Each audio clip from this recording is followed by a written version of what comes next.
Alhamdulillah. Assalamualaikum warahmatullahi wabarakatuh.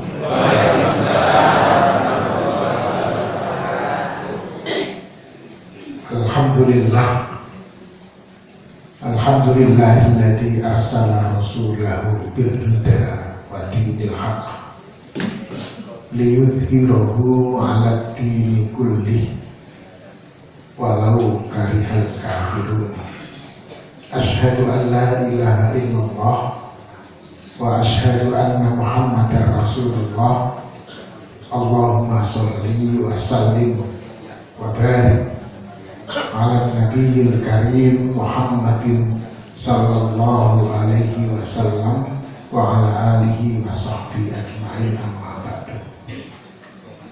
Bapak Ibu kaum muslimin jamaah pengajian Ahad pagi ingkang dahat kinurmatan yang berbahagia, alhamdulillah kita saged kempal manunggal kumpul dalam rangka tolabul ilmi. Sehat ibu-ibu? Alhamdulillah. Mboten sehat, mboten mangkat. Berarti kapan pun mangkat niko sehat. Di bapak nggih sehat. Alhamdulillah. Salah satu yang memang harus kita jaga, kata Nabi itu disebut dengan khamsat qabla khamsin.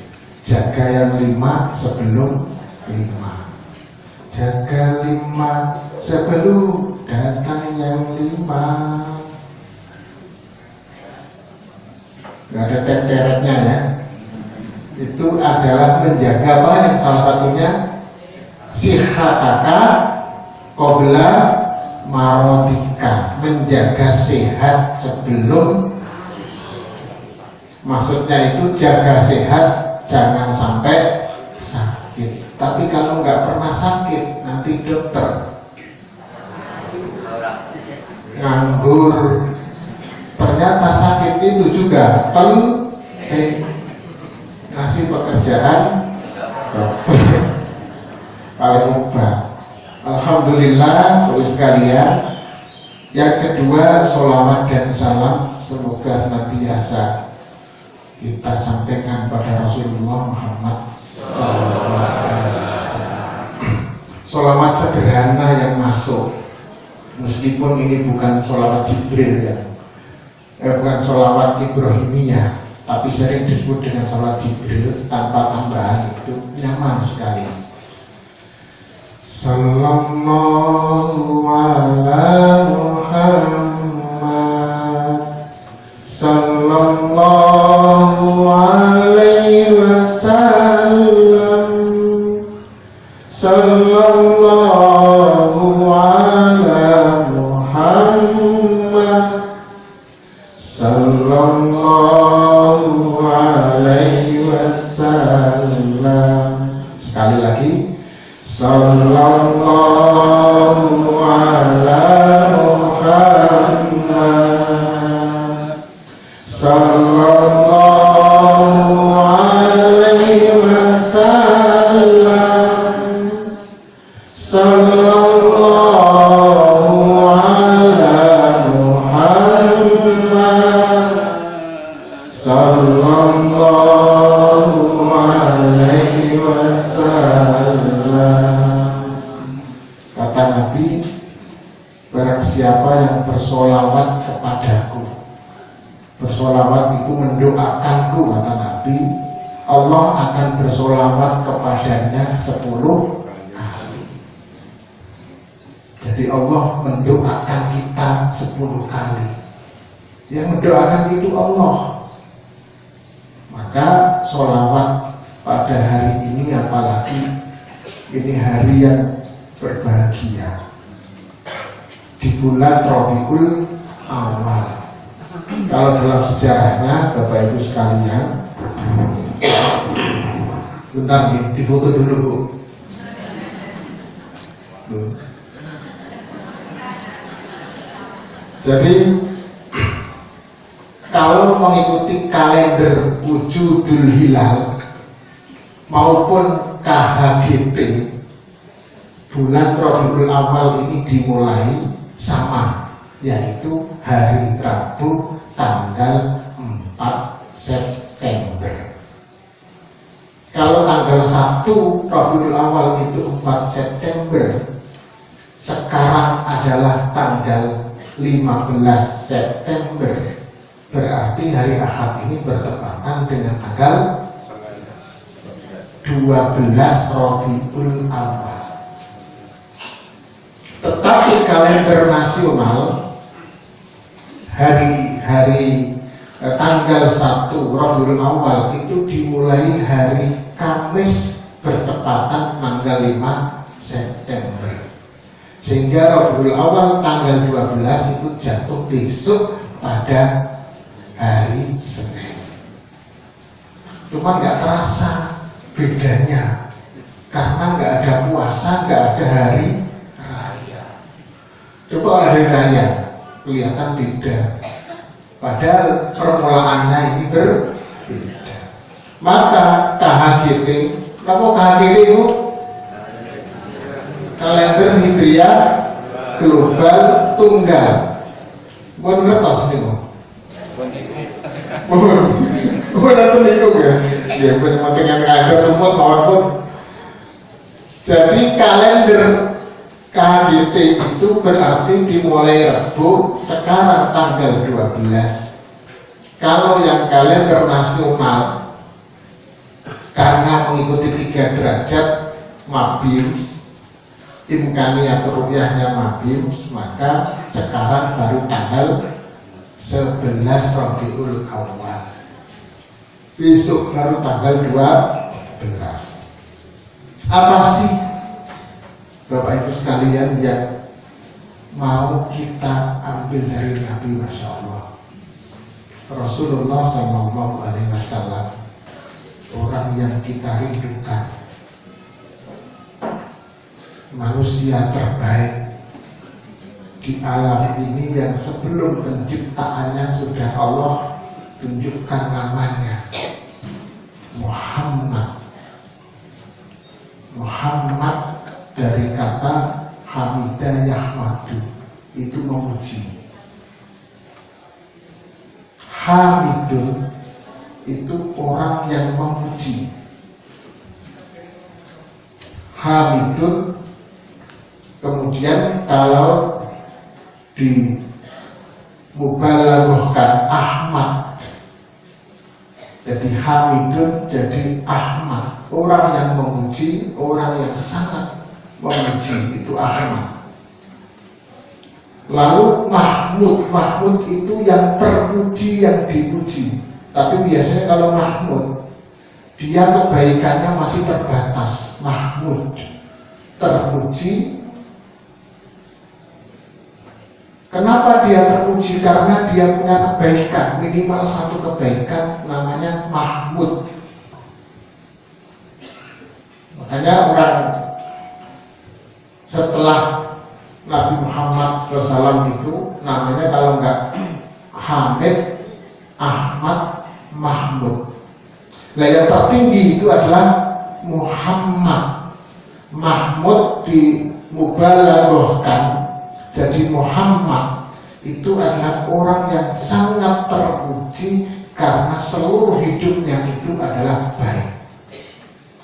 Jadi kalau Bapak Ibu sekalian sekarang namanya Bapak itu Muhammad, atau punya putra putri namanya Muhammad, itu orang yang paling terpuji.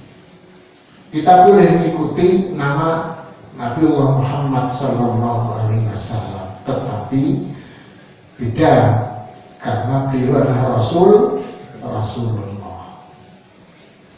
Karena itu maka Nabi Muhammad diberikan sifat dalam Al-Quran 4 kali disebutkan namanya, tetapi yang jelas dengan sifatnya dan luar biasa itu ada pada surat At-Taubah ayat 128 dan 129. Diikuti nggih. A'udzu billahi minasy syaithanir rajim. A'udzu billahi minasy syaithanir rajim. Laqad ja'akum rasulun min anfusikum.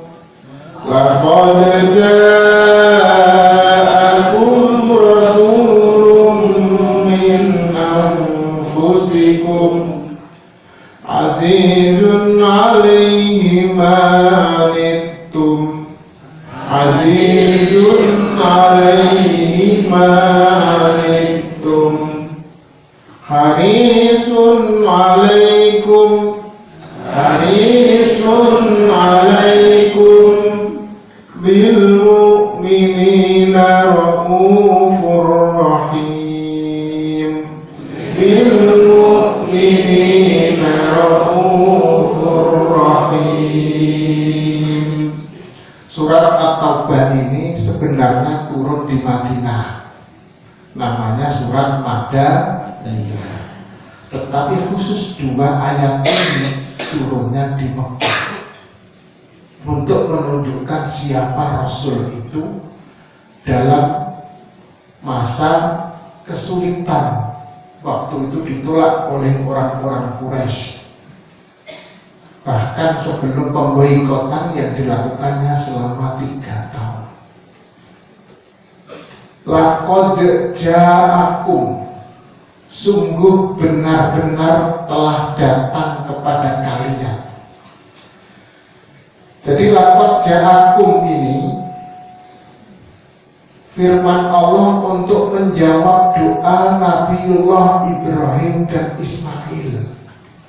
Sungguh telah datang kepada kalian siapa? Rasulun, Rasul min anfusikum, dari diri kalian. Mengapa? Karena Ibrahim, Nabiullah Ibrahim alaihissalam wa Ismail putranya alaihissalam wa alaihimassalam, ketika keduanya sudah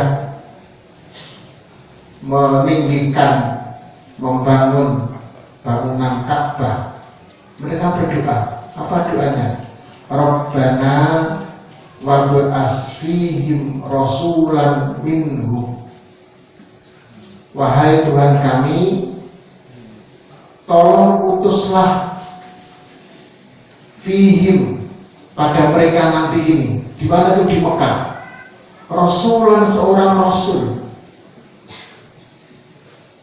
minhum, dari kalangan mereka. Siapa? Ya orang di Mekah. Jadi Ibrahim dan Nabi Ismail alaihissalam setelah selesai bangun Ka'bah, mereka berdoa agar dari keturunannya di situ itu nanti ada Rasul, dan Allah mengabulkan Rasul penutup adalah dari klan atau dari keturunan Ibrahim melewati Ismail, karena keturunan yang lain itu adalah dari Ibrahim melalui Ishak. Dari Ishak dan Yakub itulah muncul lalu keturunan namanya Bani Israel. Jadi dari Ibrahim, Ishak, Yakub. Yakub itu karena Israel, Isra itu dia berjalan di malam hari, meninggalkan demi dakwah, meninggalkan kampung halamannya, meninggalkan Ishak, maka Yakub itu dikatakan Israel. Maka seluruh putranya Yakub dinamakan Bani Israel, hingga sampai Nabi Isa alaihissalam. Itu Israel semua, keturunan dari Yakub. Sementara Ibrahim itu punya anak satu lagi yang bernama Ismail. Dari Ismail itu tidak ada keturunan Nabi satupun, kecuali setelah keturunan yang ke-30. Cuman saya nggak hafal. Yang hafal Ustaz Hadi Hidayat. Ntar putarkan aja ya. Mulai dari Muhammad bin Abdullah bin Abdul Muttalib, nah yang lainnya nanti dihafalkan sendiri. hingga sampai Ibrahim alaihis salam. Maka yang jadi nabi hanyalah Ismail, langsung keturunan berikutnya yang terakhir adalah Muhammad sallallahu alaihi wasallam. Maka doa kedua nabi itu diijabi oleh Allah. Karena di sini mereka minta wa bi'asfihim rasulan, ya Allah, utus seorang rasul kepada mereka. Apa tugasnya? Yatlu alaihim ayatika, yang akan membacakan ayat-ayatmu. Wa yu'allimuhumul kitaba wal hikmah, mengajarkan kepada mereka kitab dan hikmah. Wa yuzakkihim, dan mensucikan mereka. Innaka antal azizul halim, azizul hakim, karena engkau maha perkasa lagi maha bijaksana. Nah, sekarang kita masuk bagaimana Allah mengutus Nabi Muhammad sallallahu alaihi wasallam, seperti apa. Ibu-ibu, bapak sekalian, ingin ketemu Nabi enggak? Kapan? Tapi harus mati dulu, melewati kenikmatan di kubur, dan di kuburan nanti dalam sebuah hadis itu kita akan ketemu, ditanya siapa yang ada di samping itu. Tapi itu baru pertanyaan, bertemu, bertetangga di depan kita nanti di surga dengan syarat-syarat tertentu. Seorang muslim, dia pasti ingin bertemu dengan Allah Tuhannya dan bertemu dengan nabinya, pasti. Karena kenikmatan terbesar dalam hidup ini adalah pertemuan dengan Allah dan Rasulullah sallallahu alaihi wasallam. Kalau Bapak Ibu sudah ingin bertemu Allah dan Rasulnya, itu tandanya bekalnya sudah cukup. Kalau belum cukup, dicukupkan. Harus mencari bekal lagi sebanyak-banyaknya. Makanya ada sebuah cerita seorang ustadz sakit, sahabat ya, ditanya, bagaimana? Saya ingin bertemu Allah. Kenapa? Pertemuan dengan Allah itu lebih nikmat daripada pertemuan dengan siapapun di dunia, meskipun dia istrinya atau suaminya yang selama ini dikatakan akan hidup sehidup semati. Ketika ditanya pasti ingin bertemu dengan Allah. Begitu juga Rasulullah. Ketika Rasulullah selama ini kilas balik dari kematian dulu, mau dari nanti baru awal. Ketika Rasulullah di akhir hayatnya sudah ada tanda-tanda, karena selesai haji wada, selesai Fathu Mekah, turun ayat surat Al-Maidah ayat 3, Al-Yauma akmaltu lakum dinakum wa atmamtu nikmati wa raditu lakumul Islam Madinah.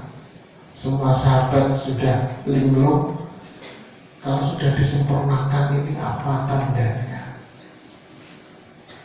Ibnu Abbas menangis tidak berhenti karena dia paham ketika Allah sudah menyempurnakan, sudah selesai tugas Nabi. Kalau Nabi selesai tugasnya lalu ngapain? Dipanggil bertemu Allah. Maka sebelum itu terjadi, Nabi mengajak sahabat, saya kangen ingin mengunjungi ziarah Uhud. Datanglah beliau bersama sahabat-sahabat seniornya ke Uhud, ziarah untuk bertemu 70 syuhada yang salah satunya adalah pamannya Hamzah. Di situ Nabi mengatakan kepada seluruh sahabat, karena Allah dan mereka inilah kita sekarang diberikan oleh Allah kenikmatan yang seperti ini. Bagaimana gak nikmat baru sekalian 10 tahun di Madinah yang sebelumnya Nabi dan sahabatnya dikejar-kejar, diusir dari Mekah, tapi 10 tahun bisa membalikkan semua kota Madinah, Mekah dan seluruh kota-kota sekitarnya ikut bergabung takluk kepada kepemimpinan Rasulullah Sallallahu Alaihi Wasallam.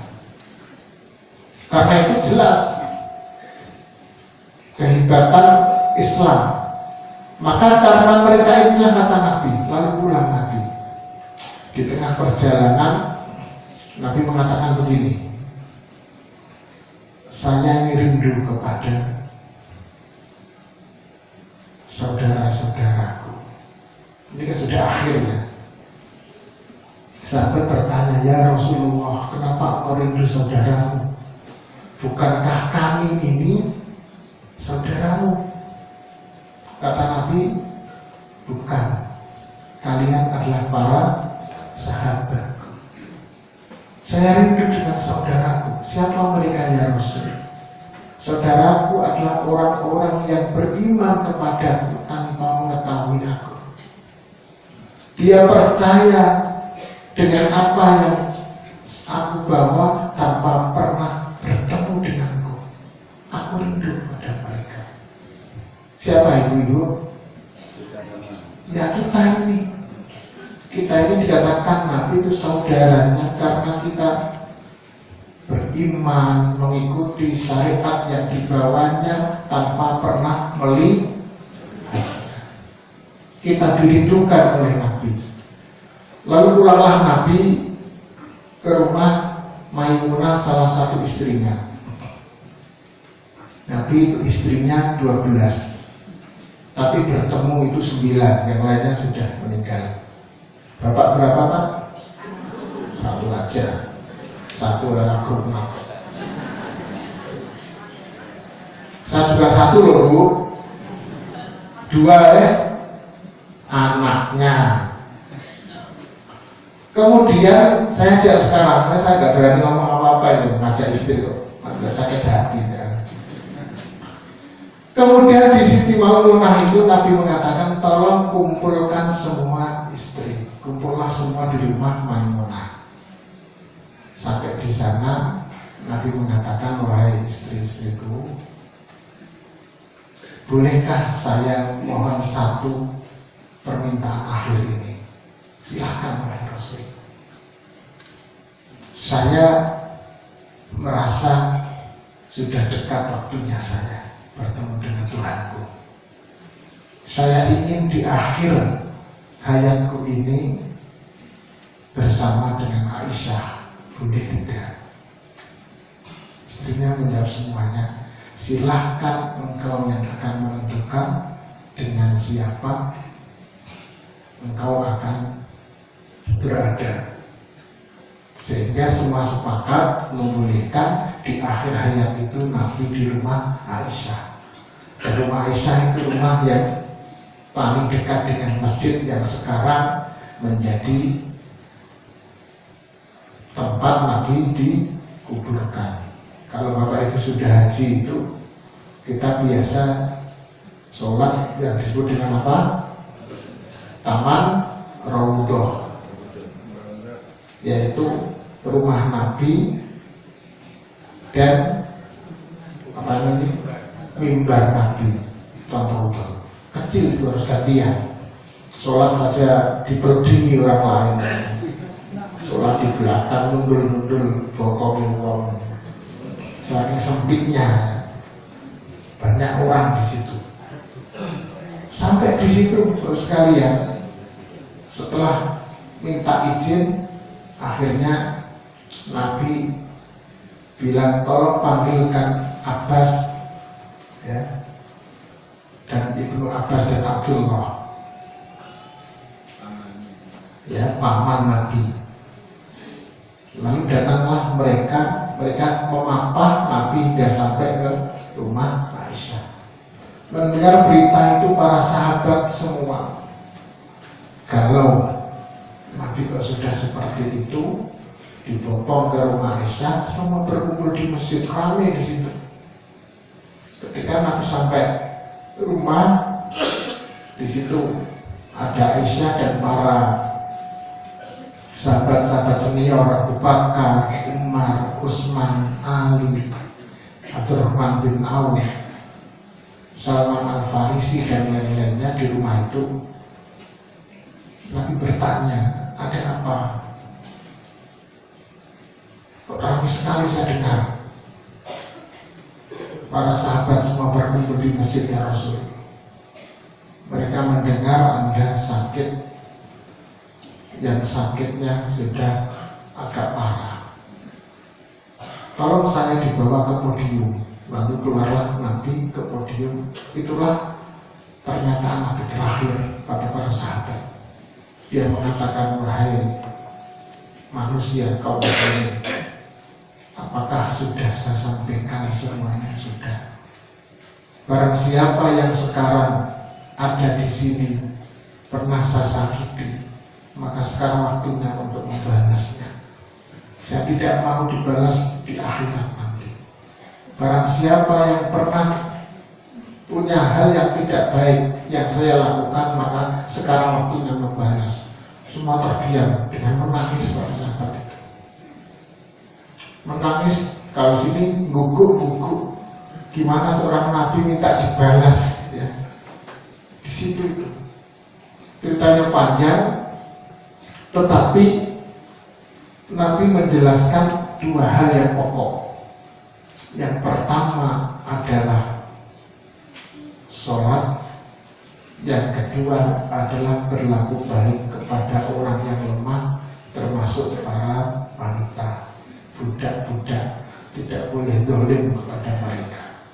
Lalu Nabi masuk. Ketika masuk itu, Nabi lalu mengatakan kepada para sahabat yang di dalam, bisakah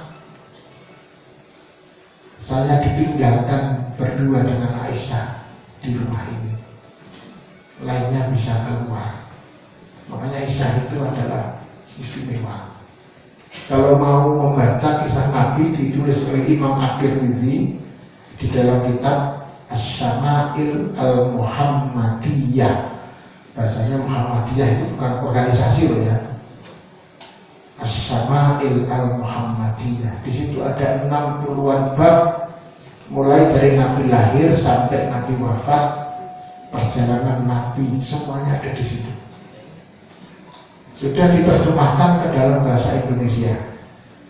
Kalau tidak mau Arabnya, kalau Arabnya saya ada PDF-nya kalau mau baca. Asy-Syama'il Al-Muhammadiyah. Lalu setelah itu Nabi diam bersama Aisyah. Ternyata kenapa Nabi minta semuanya keluar itu? Ternyata Jibril datang dengan membawa Israel. Israel datang dibawa oleh Jibril. Israel itu tidak nyaman karena sebelumnya juga sudah pernah bertemu, tapi pertemuan ini kan harus dilakukan. Bayangkan Israel datang kepada kekasih tercinta Allah Subhanahu wa Ta'ala yang akan mengambil nyawanya di tengah gemuruh para sahabat di dalam masjid, luar masjid yang luar biasa. Kalau ini diambil akan pecah tangisannya. Lalu Israel itu bertanya pada Nabi, ya Rasulullah, ya Habiballah, ya cintai Allah, Anda berkenan sekarang bertemu Allah ataukah masih ingin bersama dengan sahabat-sahabat? Coba pilihannya, bertemu Allah atau bersama sahabat. Kalau Bapak Ibu pilih yang mana? Bertemu Allah apa masih mau dengan istri-istrimu, dengan istri dan suamimu? Apa harus suami jelek kan? Malah dengan suaminya jelek, kecewa ya. Sudah bertemu dengan Allah saja kita. Tapi Nabi juga sama, kerinduannya kepada Allah. Ya Jibril, saya ingin bertemu dengan Allah. Masih bertanya loh Nabi, tapi bagaimana dengan umatku? Bagaimana dengan umatku? Kemudian Nabi minta seperti apa sih kematian itu? Maka Jibril, Israel mulai coba mengambil. Ini sudah saya ambil yang paling ringan ya Rasul. Begini sakitnya, iya. Bagaimana dengan umatku? Yang dipikirkan itu kita, ya. Masya Allah. Tapi karena memang sudah waktunya, bagaimanapun pertemuan dengan Allah, dengan surga yang dijanjikan itu lebih indah, Bapak Ibu sekalian. Dan nanti juga akan bertemu dengan umatnya di sana, kita semua ini. Maka akhirnya Rasulullah SAW wafat. Kapan wafatnya Rasul? Juga pada bulan Rabiul Awal. Kalau yang pertama tadi itu adalah bulan Rabiul Awal, ada perbedaan pendapat tanggalnya di antara ulama. Ada yang mengatakan 8, ada yang 9, ada yang 12. Di hari Senin Nabi lahir, Rabiul Awal, tanggalnya 12. Senin besok itu pas 12 versi pemerintah. Versi internasionalnya tanggal 12 Ahad hari ini. Terus meninggalnya juga di hari Senin tanggal 12 Rabiul Awal. Jadi Nabi lahir dan wafat pada hari dan tanggal yang sama. Ini bukan kebetulan Bapak sekalian. Dan Nabi meninggalnya pada umur 63 tahun. Bapak Ibu ada yang sudah 63 tahun? Sudah lebih. Wah, waktunya itu. Sudah bonus ya. Alhamdulillah. Saya ini umur ketika Nabi hijrah. Nabi hijrah itu umur 53 tahun. Berarti ya saya ini ya hijrahnya Nabi. Masih muda ya? Muda atau tua Bu? Saya tak tutup dulu. Yang tanpa muda. 53 tahun Nabi hijrah. 40 tahun menjadi Nabi. 25 tahun menikah dengan Khadijah, ya, jadi 25 tahun, 40, 53, 63. Ini waktu-waktu perjalanan Nabi Shallallahu Alaihi Wasallam. Lah yang penting ini yang kita baca tadi, siapa sih Nabi itu? Karena Islam yang benar itu harus 3 makrifat: makrifatullah, makrifatul Rasul, dan makrifatul Islam. Gak mungkin kita itu makrifatul Islam kalau gak makrifatul Rasul. Oh, yang bawa itu Rasul. Dan tidak mungkin kita makrifatul Rasul kalau tidak makrifatul Allah. Maka Muslim yang benar, dia itu harus bermakrifat kepada Allah, makrifat kepada Nabi Muhammad SAW terutama, dan makrifat Islam. Orang bilang tak kenal maka tak aruf. Nanti tak kenal maka tak sayang. Masa orang yang dikenal hari ini sayang? Tetangga kok disayang. Tak kenal tapi sayangnya tergantung ya. Pertama apa Bu, Bapak sekalian? Yang pertama adalah Nabi itu azizun alaihi ma'anittum. Nabi itu aziz. Aziz itu sangat, kalau Nabi azizun itu sangat perkasa. Tapi di sini tuh aziz itu sangat kuat Nabi itu. Alaihi ma'anittum. Sangat kuat pedulinya agar kalian di sini alaihi ma'anittum, agar kalian tidak terjatuh kepada kesengsaraan dan neraka. sangat peduli. Hingga Nabi itu siang malam memikirkan umatnya itu karena kepedulian dia bagaimana umat ini tidak sengsara dalam hidupnya di dunia maupun di akhirat. Azizun alaihi ma anittum. Bapak-Ibu sekalian, kita ini diciptakan dari dua hal. Satu adalah fisik, dua adalah roh. 40 hari kali 3 berarti 120 hari atau 4 bulan. Fisik kita jadi, Allah tiupkan roh. Ketika fisik bertemu dengan roh, ini yang disebut dengan nafas. Baru ada nafas, ada dorongan untuk hidup. Kalau roh dengan fisik itu berpisah, ya, fisik dan roh berpisah, maka belum ada nafas. Bertemu ada nafas, berpisah lagi, nafasnya hilang atau kematian. Maka pertemuan antara roh dan fisik inilah yang disebut dengan nafas, dan dengan nafas inilah kita hidup. Jadi Bapak Ibu sekalian, sekarang kita itu menjadi nafas ini karena masih hidup. Nanti ketika sudah Allah cabut rohnya, maka sudah mati. Kalau sudah mati, nafas juga mati. Keinginan sudah tidak ada. Nah, yang membuat seseorang itu hidupnya baik atau buruk, bagaimana dia mengarahkan dan mengendalikan nafas. Mengarahkan itu pakai gaspol, sholat gaspol, ngaji gaspol, sedekah zakat gaspol. Itu namanya mengarahkan nafas kita.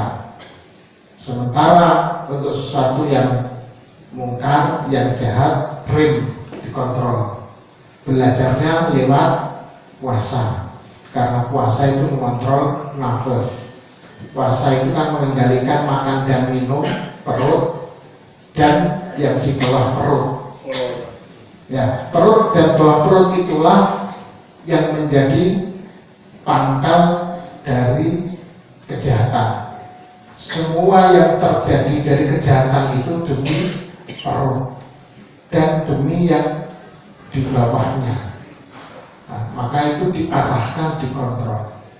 Nah, kalau itu sudah dikontrol, diarahkan, dikendalikan Bapak Ibu sekalian, maka seseorang itu dia akan mengalami rohnya itu bahagia. Ketika roh itu bahagia karena dia memenuhi syariat Allah, disitulah Nabi mengatakan bahwa dia itu umatku, sunnah-sunnahku sudah dilaksanakan. Maka harisun alaihi ma'anittum itu artinya Nabi sangat khawatir terhadap kita, bagaimana kita mengendalikan nafsu dan mengarahkannya. Biasanya memang kalau umur sudah di atas 40 tahun itu sudah menok biasanya, ya, sudah mulai dewasa untuk berpikir yang baik. Apalagi kalau sudah 50 tahun, apalagi sudah 60 tahun, apalagi 70 tahun, masa masih keladi. Apa keladi itu harus sekalian? Semakin tua semakin menjadi, kan enggak? Karena itu maka di sini Nabi itu punya sifat azizun. Apa azizun yang dilakukan Nabi? Nabi minta selalu, ya Allah, berikanlah ampunan untuk umatku. Kapan diberikannya itu?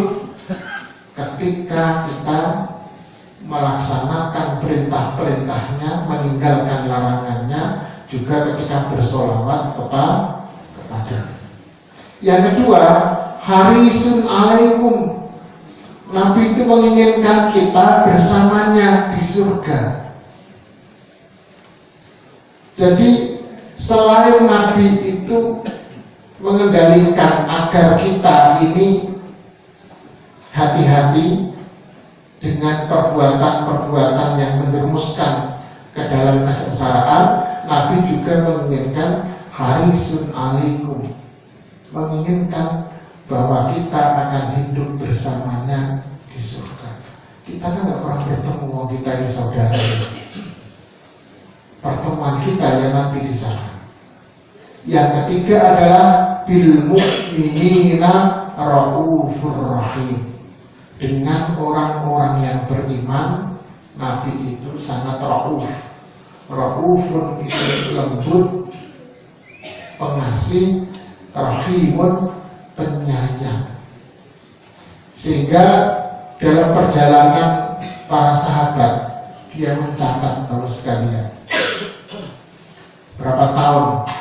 23 tahun Abu Bakar itu menemani Nabi, dan dia tidak pernah mendengarkan Nabi itu melakukan kecuali yang terbaik, mengatakan kecuali yang terbaik.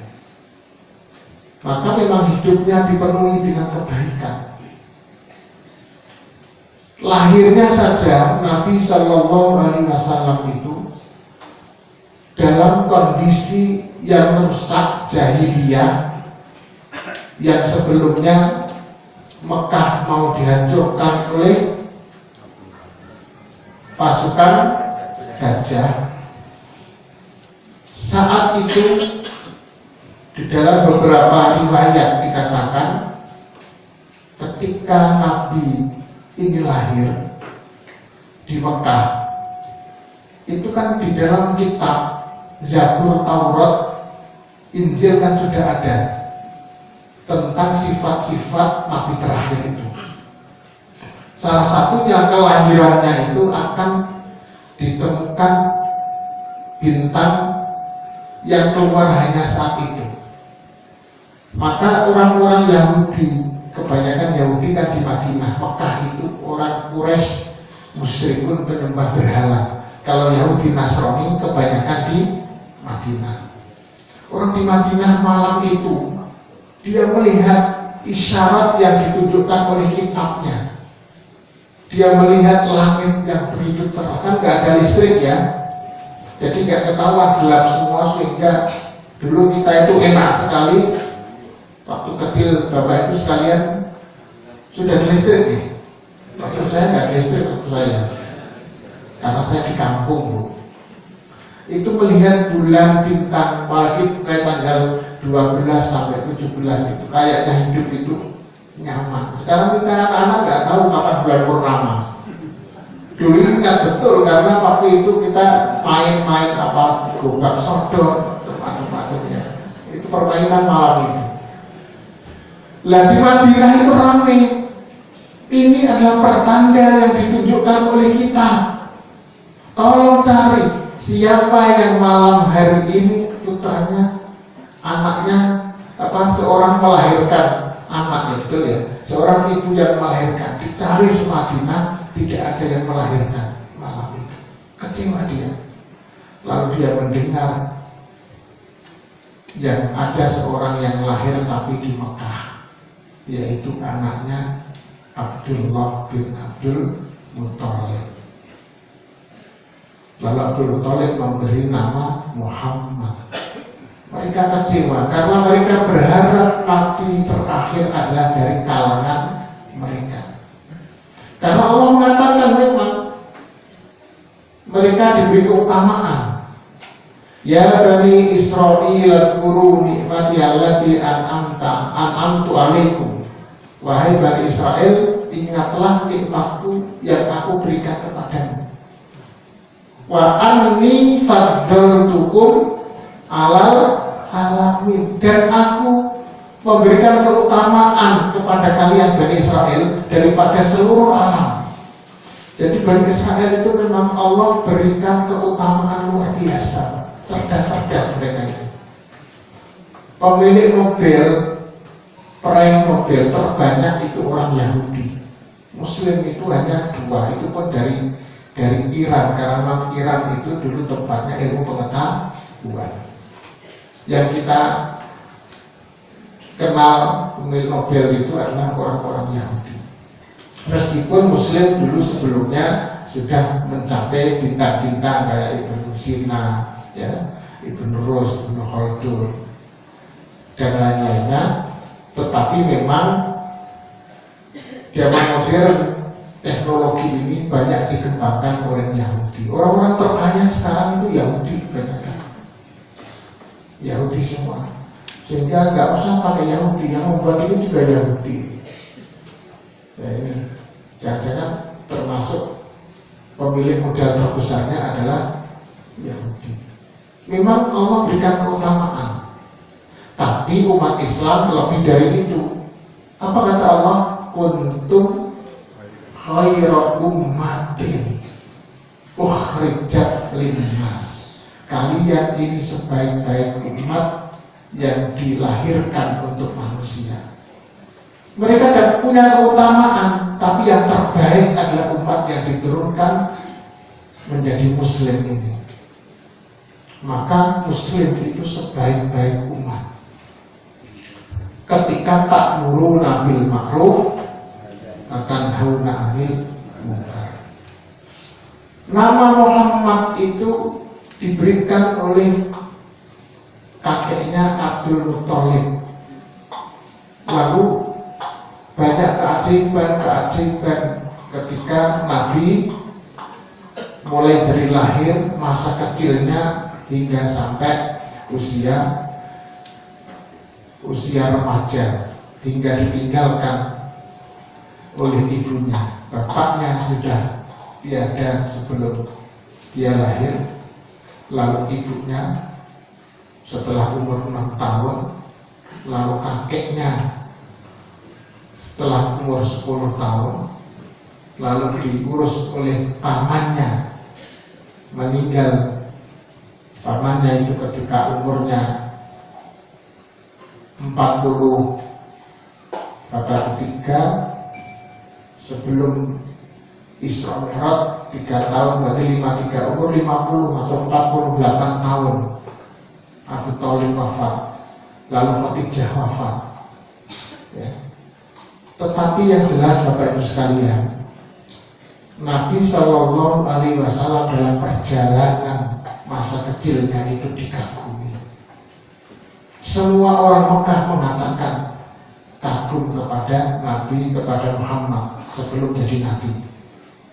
Tapi ketika ada perintah untuk mendakwahkan Islam, mulai dari Bani Hashim dulu. Bani Hashim ini keluarga Nabi, adalah keluarga yang terbaik. Kata Nabi, saya ini diutus dari klan Adam yang terbaik. Siapa itu? Ibrahim. Lalu dari keturunan yang terbaik, siapa? Ismail. Lalu dari suku yang terbaik, siapa? Kabilah Arab, Quraisy. Lalu dari Quraisy siapa? Bani Hashim. Lalu Hashim siapa? Abdullah. Saudara Abdullah ini banyak, ada 11 orang. Tapi waktu Nabi masih hidup itu hanya 4. 4 itu yang 2 adalah Muslim, yang 2 itu adalah kafir. Yang 2 itu adalah Abbas dan Zubair, yang 2 Abu Thalib dan Abu Lahab.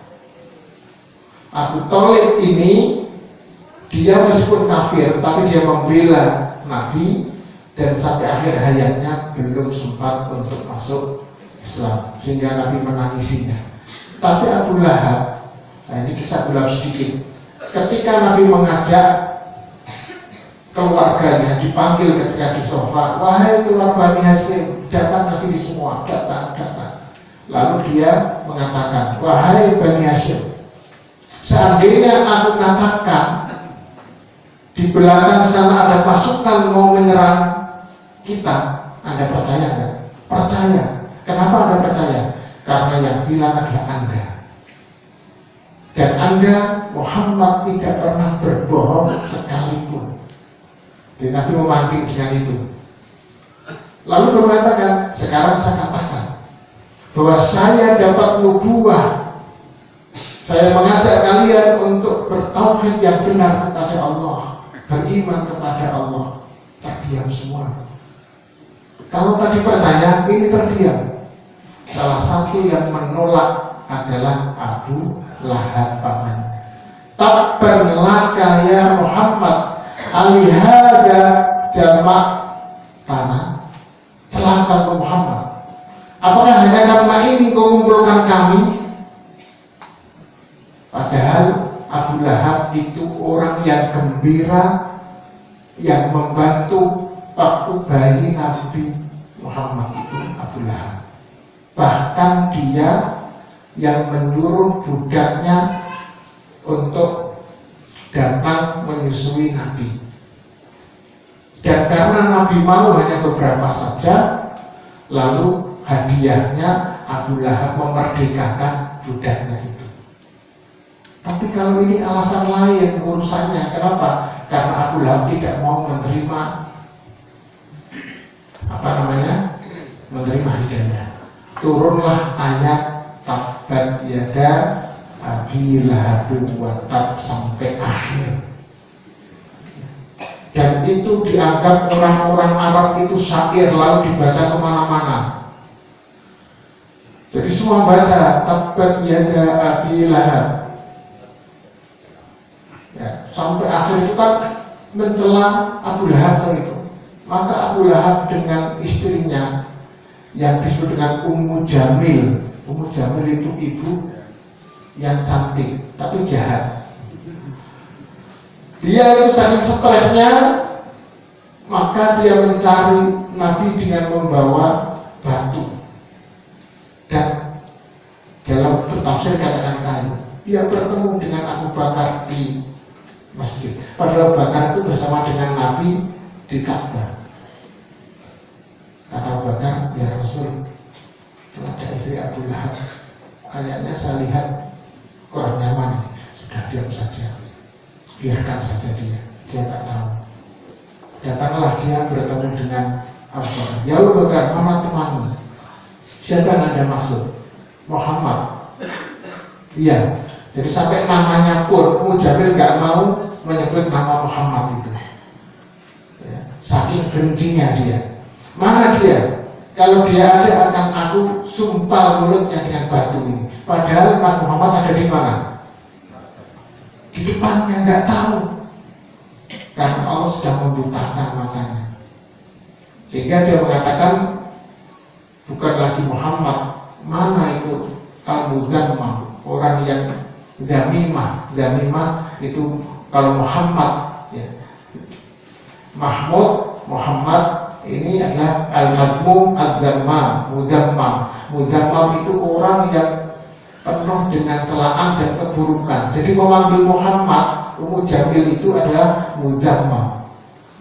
Tapi kalau cerita Abu Lahab sampai akhir hayatnya terlalu panjang dengan istrinya luar biasa percobaannya.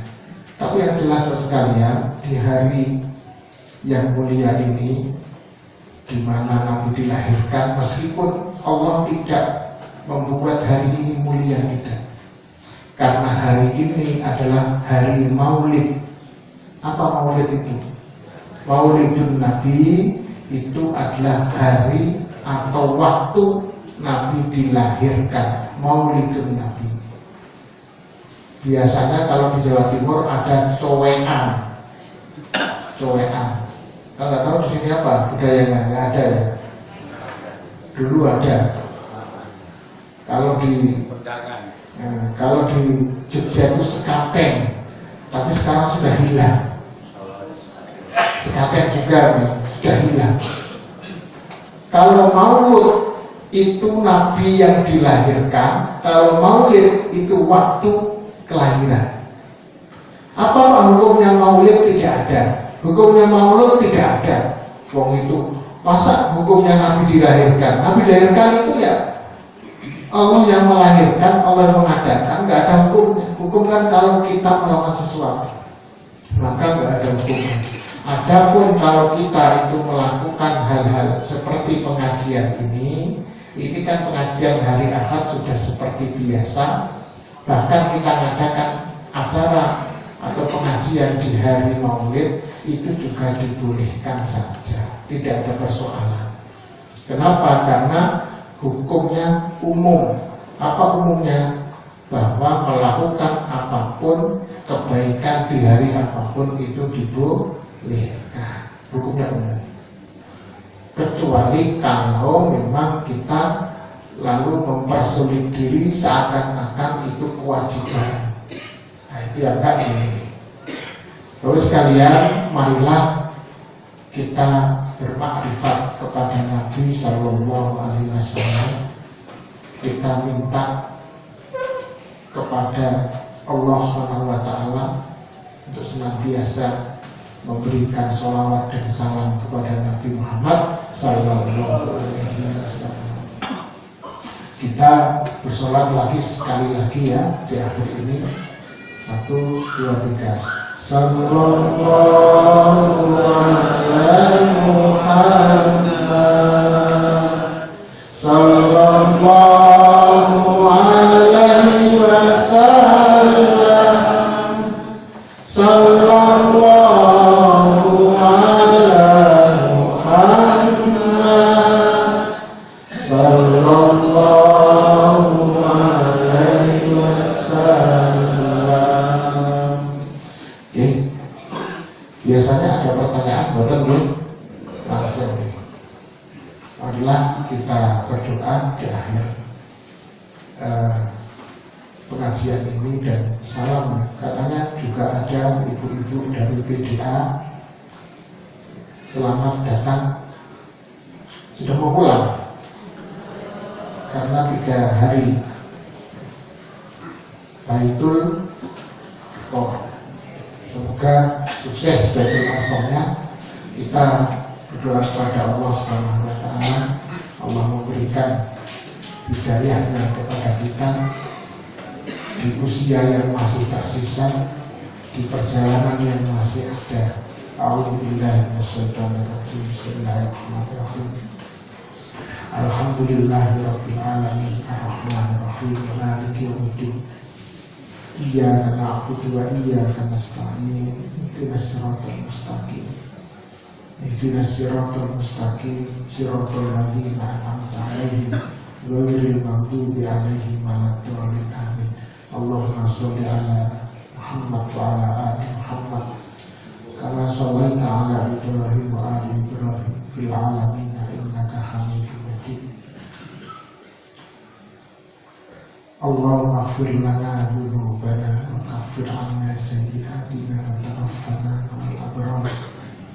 Allahumma ighfir lana dzunubana wa liwalidayna warhamhuma kama rabbayana shighara. Ya Allah, ya Tuhan kami, Engkau yang maha menatap, Engkau yang maha melihat, Engkau yang mengawasi seluruh hidup yang kami lakukan, seluruh amal yang kami persembahkan, seluruh dosa-dosa yang terjadi, seluruh kesalahan yang terlewati. Ya Allah, Engkau yang maha melihat dan Engkau yang maha pengampun. Ampunilah seluruh kesalahan dan dosa kami. Berilah kebaikan dari seluruh amal kebaikan kami. Jadikanlah kebaikan-kebaikan kami sebagai wasilah untuk bertemu denganmu dan mendapatkan surga. Ya Allah, ya Tuhan kami, jadikanlah kami orang-orang yang sakinah, yang tentram, yang mutmainnah, yang tenang, yang taat, yang tunduk, yang berserah diri. Seluruh jiwa dan raga kami untuk mentaati syariat-Mu, mengikuti Nabi-Mu Sallallahu Alaihi Wasallam. Ya Allah, jadikanlah diri kami, keluarga kami, anak keturunan kami sebagai orang-orang yang Kau kumpulkan bersama-sama di surga. Ya Allah, jangan pisahkan kami karena kesalahan-kesalahan kami. Jadikanlah kami dan keluarga kami pemimpin di antara kaum yang beriman. Ya Allah, ya Tuhan kami, tunjukkanlah yang benar dan berikanlah kemampuan kami untuk melaksanakannya, dan tunjukkanlah mana yang salah, berikanlah kemampuan diri kami untuk meninggalkannya. Allahumma arinal haqqa haqqa warzuqna ittiba'ah wa arinal batila batila warzuqna ijtinabah. Rabbana hab lana min azwajina wa dhurriyyatina qurrata a'yun waj'alna lil muttaqina imama. Rabbana atina fid dunya hasanah wa fil akhirati hasanah wa qina adzabannar. Subhana rabbika rabbil izzati amma yasifun wa salamun 'alal mursalin walhamdulillahi rabbil alamin. Assalamualaikum warahmatullahi wabarakatuh.